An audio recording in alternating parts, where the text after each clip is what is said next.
The quiet that chose her. People always said Willow Hart was the easy one. Not the brightest, not the loudest, not the troublemaker, not the star. Just easy. Easy to lean on, easy to blame, easy to overlook.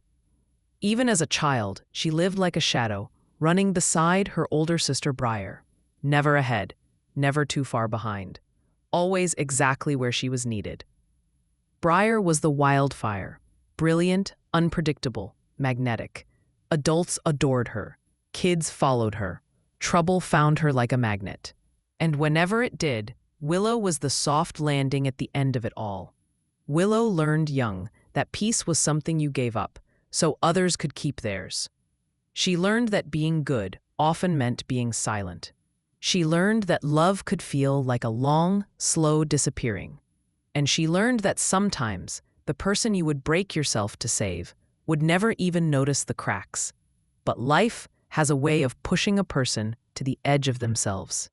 And the night Briar crossed a line Willow could no longer swallow, something inside Willow finally snapped. Not loudly, not violently, but like the last thread of a too-tight rope giving way. 2 weeks later, she found herself alone in a Savannah townhouse, staring at a cheap microphone on her kitchen table. She had no plan, no script, just the lifetime of words she had never dared to say out loud. So she pressed record. Her voice shook at first, but once she began, she couldn't stop. She talked about being the quiet daughter, the emotional shield, the one who carried other people's storms until she forgot the sound of her own voice. She talked about shrinking herself to fit into a sister's shadow, about love that exhausted, about loyalty that suffocated. She didn't try to make it poetic. She didn't try to make it pretty. She just told the truth. She didn't expect anyone to care. But the episode went viral within days. Strangers wrote that she sounded like the person they used to be, the person they were afraid they still were, the person trying to climb out from under a lifetime of being the strong one. They said her honesty felt like air. For the first time in years, Willow breathed too. Then, one gray morning, she opened her door to find an envelope with no return address. Inside was a Polaroid of her and Briar as kids. Popsicles melting down their arms, knees scraped, smiling like the world had never hurt them. On the back, Briar had written, "I'm not asking for forgiveness. I just wanted you to know I remember this version of us too. B." Willow didn't cry, she didn't rage, she didn't crumble. She just placed the photo on her desk, like a relic of a life both beloved and bruising, and walked out for coffee, needing air. The universe, as it often does, had plans. At a small cafe on Whitaker Street, she collided with a man carrying too many architectural sketches. They fell everywhere. "Oh God, I'm sorry," she said, kneeling to help. "You're fine," he laughed, kneeling too. Honestly, I think the sketches needed a little humility. When she looked up, she forgot what she meant to say. Everett Cole had eyes that looked like a storm, deciding whether it wanted to be gentle or wild. A quiet steadiness, a soft smile, built from a life that understood both heartbreak and hope. He wore simple clothes and carried himself with a sincerity that felt shockingly rare. They talked for a few minutes that stretched into an hour. When he finally asked, almost reluctantly, if he could see her again, Willow felt something warm flicker inside her. "Yes," she said, "you can." And just like that, life began to bloom again. They walked through Forsyth Park under oak trees draped with Spanish moss. They talked about his passion for restoring old buildings, respecting their scars, honoring their history. She told him about her podcast, her uncertainty, her slow rebuilding of a life she had never truly lived for herself. Everett didn't interrupt, didn't judge. He listened in a way that made Willow feel like her words had weight, like she had weight.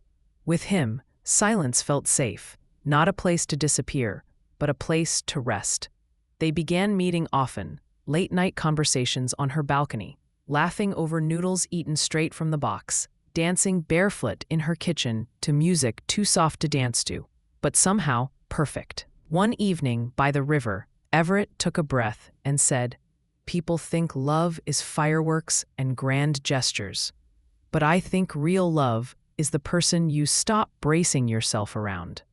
Willow felt those words settle in her like a truth she had always known but never heard spoken aloud. Meanwhile, letters from Briar continued to arrive, measured, quiet, painfully honest. I'm in therapy. I'm learning things about myself I didn't want to see. I'm trying to be better. For both of us. I hope you're okay, Willow. I really do. Willow didn't reply, but she didn't throw them away. Healing didn't mean returning to the people who broke you. It meant no longer living in the rooms where they left their hurt. Months later, Willow invited Everett to sit in while she recorded a new episode. She didn't prepare a word. She spoke from her heart. Sometimes, she said softly, healing isn't a reunion. It's peace. Sometimes it's choosing yourself after years of choosing everyone else. Sometimes healing is the moment you look at your own life and think, I deserve better than what I've survived. Her eyes lifted to Everett, who watched her like she was the most important story he'd ever heard. And sometimes, Willow added, voice trembling gently, healing is meeting someone who shows you that love doesn't have to hurt. When she stopped recording, Everett crossed the room and kissed her. Slow, warm, full of promise. Not claiming her, not saving her, meeting her. The months that followed were soft, steady, sacred. Willow laughed more, slept easier. She met Everett's family, bonded with his nieces, painted and repainted her living room until it felt like her own. She learned to love in a way that didn't require disappearing. One spring morning, Willow held the Polaroid of her and Briar one last time. Instead of pain, she felt gratitude for what she'd endured, for what she'd learned, for the girl in that picture who had always deserved gentleness. She placed it in a box labeled, What I Survived. Then she added a new photo beside it, one Everett had taken of her, on the pier, laughing into the wind, alive in a way she had never been before. Not a memory of survival, a declaration of rebirth. She closed the lid, exhaled, and whispered into the quiet, I finally found my way back to myself. And in the golden slant of Savannah morning light, Willow Hart understood something she had never understood before. The quiet she had feared her entire life, the quiet she thought meant loneliness, was the very quiet that finally saved her.